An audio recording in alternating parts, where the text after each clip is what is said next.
Yo, what's up, y'all? Rob from Robin's at Garage here. As you can see in the background, we got some work to do today, okay? What we got right here on the ground is a refurbished idle air control valve right here. This is what we're gonna be replacing today because the problem I'm having with the SC is I take off, like I hit the first stop sign, second stop sign on my street, take it off from my crib, and the car wants to bog down, like it wants to die, like it dies on me. Then I gotta crank it up and I gotta take off right away. So every time I come to a stop, it's dying on me. So we're gonna cross our fingers and hope that this fixes it right here. All right, y'all, we got the engine bay open. Idle air control valve, which is this piece right here that's touching the engine, this piece right here, okay? Now, in order to get to it completely, we gotta remove these two 10mm bolts right here. I got my handy drill right here. We're gonna take it off nice and slow, you know, like a Japanese person would in Japan working on this thing, you know? As if this was the only SC400 on the earth, the last one. Take these joints out because you do not want these flying out inside the engine bay. Now, take that off. I'm gonna set this to the side right here. All right, so I got this right here next to it as a reference so we can see where the valves are that we gotta remove are, okay? So we got one right here, which is this big one right here. We got another one back below that a little bit. Boom, that one right there. All of these are the pinch joints. You just pinch them, you know, right here, pinch those together, and that should just pop out. We got another one down here that we're gonna disconnect. We're gonna disconnect it from this part right here. And looks like we got two screws in the back also, okay? Boom, right there. Boom, another one back there, okay? Now, those are gonna be the hardest thing to get to right there. If you guys have a regular socket or something, I recommend one of the swivel extenders. I'll show you right now. These right here, okay? One of these joints that you can like unscrew stuff at an angle, you know what I mean? And make it happen, okay? Otherwise, it's gonna be a little bit of a nightmare trying to get to those. So this is how you use it right here. This is actually 12mm. We're gonna be using it to take this off. So see how that goes right on top of that, nice and good. Now, before I take that off all the way, I'm gonna tighten it back up a little bit. I'm gonna go ahead and take these hoses off first.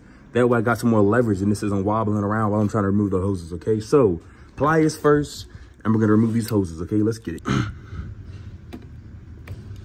There we go, she's coming off.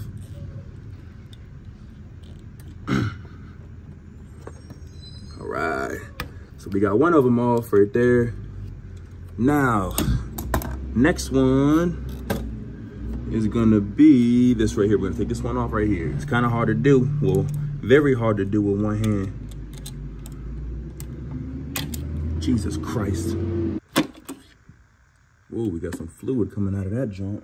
We're gonna probably take that one off last, I think. Now we're just gonna remove this one on this right side right here.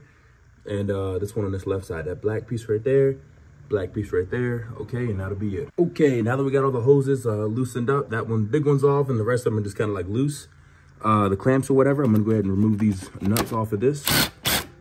Like I said, be careful not to drop them down inside the engine bay. I'm gonna probably use two hands to take that off of there because I don't want to drop down the engine bay, okay? All right, so I got that one off right here. Now, next one right there, okay, right in the back. Try to connect onto there. All right, I'm gonna go ahead and take that one out too with my hand. Now we got an idle air control valve that is completely free. We just gotta figure out how to finesse it up out of this hole right here. I think we may have to remove the hose on this right here. Boom, I just did. Let me see if I can get this with my hand. There we go. And this right here also. Remember where these go to. That way we can slide this up out of here, okay? I'm gonna go ahead and use some pliers to remove this, pull this in the left direction, and then I'm gonna pull this one in the right direction, take that off. And then this one I'll just take off with the thing coming and pulling out, okay? There we go. Come on, baby. Same thing with this right side, okay? All right, y'all, so lo and behold, this right side right here, this clamp that I took off and slid to the left is for this black pipe right here. The one that I should be taking off is that one. Hold up, can you see? Hold up. Hold up, it's terrible, terrible. Hold up, it's really blurry. Is this one right here, okay? That's the one I gotta take off. You can see it, so that's where I messed up. All right, so we're gonna try to get some needle nose pliers inside of there and pinch those two together, slide them to the right, and then pull the holes off, okay? Let's get it. Okay, so yet another change of plans. I went ahead and slid this little thing all the way out to the right here. And I just removed it from here because this thing was like impossible to get to inside of there. You can see that piece all the way right there. Impossible to get to almost. So there goes some fluid coming out that joint. She crying for me, man. Fix me, fix me. All right, we'll get you right, hold up. So now slide this joint out the threads if you can. Jesus Christ, I don't even know how we're gonna. Oh, let's go ahead and remove this right here, 10 millimeter. And I think that might be it. So we can get some, so I can actually pull this thing out, man. Otherwise, I don't think I can pull it out. And see if we can get this thing a little loose. Let's go ahead and take this hose off right here. The one that's, you know, right there in front. We're gonna take that off, okay? I got a little nervous when I started taking it off because I saw that the, all right, so removing this bolt did give me too much more room, a little bit, but nothing too crazy. I went ahead and removed this and I ripped it. I'm about to buy a new one of those right there. Anyway, let's see if this daggone thing will come off, man. Everything's all loose, literally. Only thing that needs to come off is the, this right here. It needs to slide out of the threads. I just don't know if I'm gonna have the space to do it.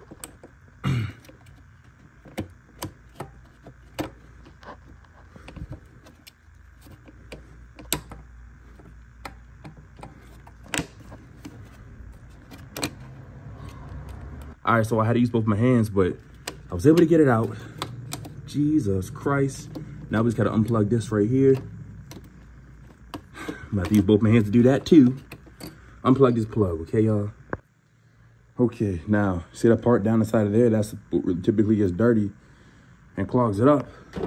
Whereas, you look at this one right here, and it looks really clean, okay? I'm gonna get a new hose and reinstall it just like how we installed it, okay, y'all? Let's get it. All right, guys, so I just got back from O'Reilly's Auto Parts, and homie I went ahead and bought a bunch of tubing, this extra stuff, for it was like $5.40-something. And dude at the shop, dude at the O'Reilly's went ahead and cut this for me. So he cut one piece like this, you know, the big joint. He cut for me, boom. We test fitted it on the old one on the ground right there, the old one. And he cut me one for the left and right side also, because I realized that this one actually was ripped too, man. Look at that. These 30-year-old hoses, you know what I mean? So probably, you know, best case scenario, y'all, just go ahead and replace this and the hoses also. I know some people clean these on the inside, but this refurbished joint that I got is like the bearings are, you know, brand new and everything. So that could, that's something that could go wrong with it too. Because if you just clean it and put it back on there, it might run fine for a little bit, but it's going to end up getting messed up again, you know, sooner than it would if you were to just buy, you know, a refurbished one. Send yours out and get it refurbished, okay? So we're going to be installing these extra pieces, these hoses and everything. And let's see how it works, y'all. Let's see how it goes. So basically, this thing, I'm gonna go ahead and take this completely out and replace with one of these new ones. And then the same thing on this side right here, the one that goes on this side, I'm gonna go ahead and replace that one. And then, like I said, this big joint that goes in the middle, boom, boom. I'm gonna put these clamps on, you know, the correct ones right now, okay? Let's get it. All right, y'all, so I got all the clamps on here. The ones on the ends, I left a little bit closer in so I could slide them up to, you know, tighten them up when I'm ready. This is the same thing as the older one right here. I made sure the hoses are lined up correctly, and I trimmed them a little bit to get them perfectly, you know, the same exact length. And yeah, y'all, we're just gonna go ahead and try to slide this on down in there, right there, and connect all the hoses, and hopefully this works, all right? Let's get it. All right, so basically, don't forget to plug this in first, right on the bottom left corner of that right there. Plug that in and then try to sift it through. There's going to be a tight fit, maybe even tighter than when it came out, but just you know, pause on that, but just try to do your best to get it in there without breaking your fingers, okay? I'm about to do it with both hands, and I can't film it because it's going to be difficult. All right, y'all, so what I did was I put the 2 screws on first, and then now I'm going to go ahead and attach these hoses to the middle right there, the right side, left side. And then don't forget about these two that we had got disconnected. I think I got one of the hoses right here below the pliers right here, okay?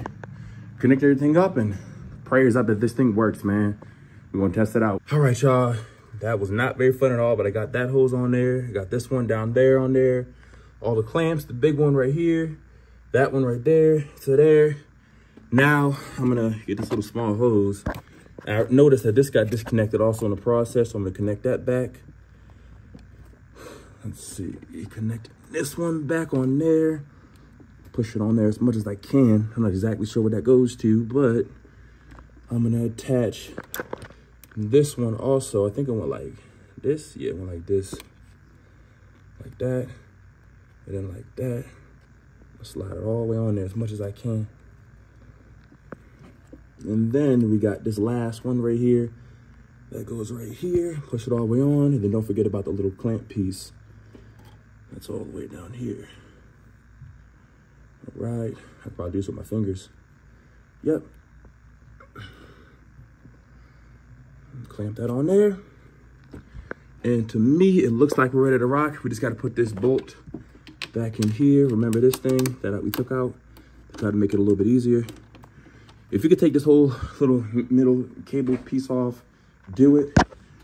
I don't know how to. I didn't want to figure out how to, so I did it the lazy way and the more stressful way. Now, 10 millimeter. Tighten this back up. Let's put this piece back on here. Right. Screws on there, left and right. And let's crank this baby up and see and ride around, see if she works still, man. All right, y'all, now we're gonna connect the battery back again. All right, y'all, she's idling. She's been idling for a while now. It's the big test right here. Just drive and take off. I just aired up the tires. Y'all cambered out, so air is really important. You know what I mean? You ride up down the street and make sure that we not gonna break down. Feeling good, Joe. Don't feel like it's gonna break down on me yet.